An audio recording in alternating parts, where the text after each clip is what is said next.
Banjo Dan here with another installment of the Eclectic Banjo. I'm starting a new series that aims to educate the aspiring erudite banjo player of basic music theory. Banjo Dan, what does erudite mean? That's Danny the clawhammer player. He'll be helping me throughout these lessons. Having a foundational grasp of the why behind the what in music is essential to becoming a more proficient banjo player, no matter what style or genre of music you play. I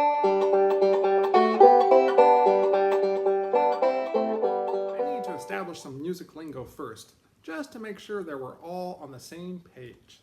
Some of this information might feel like a rabbit hole, but rest assured it will add further context to the big picture. Sound is all around us.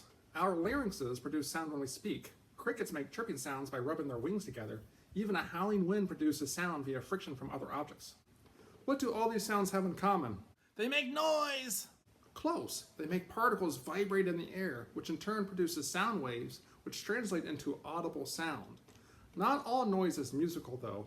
A knock on the door or a sneeze produce such a random array of sound waves that they can't be quantified by musical notes. Some sounds, like a bell chiming or a person whistling, would be called musical, though. A sound that contains both pitch and duration can even be represented by musical notation, or simply just notes. Should I be taking notes? You? Most definitely. Do you know what would really help me out? If you could click that like icon that's just below this video screen. Below the what? How about click and subscribe, just right below this video screen? I definitely don't see that button anywhere. Could you at least share the video? With whom? You know what? Let's just forget this whole entire thing. Sounds great. On with the show. Here's a tiny thumbs down icon.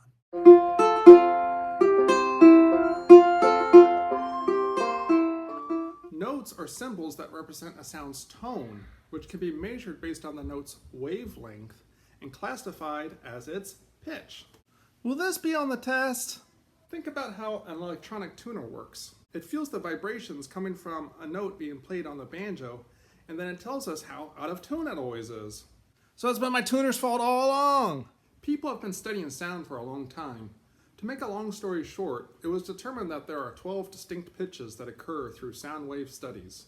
We'll look more into pitch in the next lesson, but for the basis of this lesson, just know that there are 12 notes total, each with their own pitch. Let's listen to these notes on the banjo that is approximately in tune. Starting on the third string open, we have G, G sharp or A flat, A sharp or B flat, B, C, C sharp or D flat, D, D sharp or E flat, E, F, F sharp or G flat. Flats? Yes, depending on what key you're in, some notes might need to be sharp or some notes need to be flat. It all relates to how many unique notes there needs to be. For instance, F sharp or G flat are essentially the same note and have the same pitch.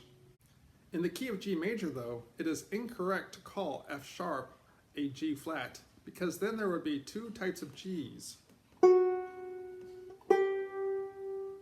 And that's just way too confusing to read on a music staff.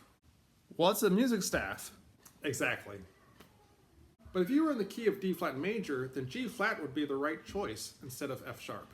Again, we'll cover all these terms in future lessons, but one can see how they all relate to each other. So a firm grasp of one concept now will help strengthen the other concepts later. Back to the playthrough example. What did you notice when I played the 12 notes? It looks like you played a note at every fret on the third string up to the 12th fret. That's right, clawhammer player. Good job. You can play all 12 notes on every string of the banjo, and then you can play them again at higher pitches the further up the neck you go.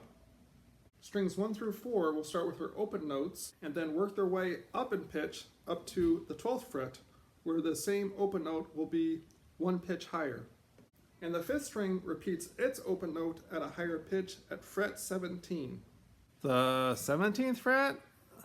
Yeah, since the shortened 5th string technically starts at fret number 5, you need to add 5 to 12. Well, that about wraps it up for this lesson. If you think of certain things I didn't cover, feel free to leave a comment for me down below. If you'd like to continue this journey with us, feel free to click that subscribe button. On behalf of Danny and myself, we'll see you next time here at the Eclectic Banjo.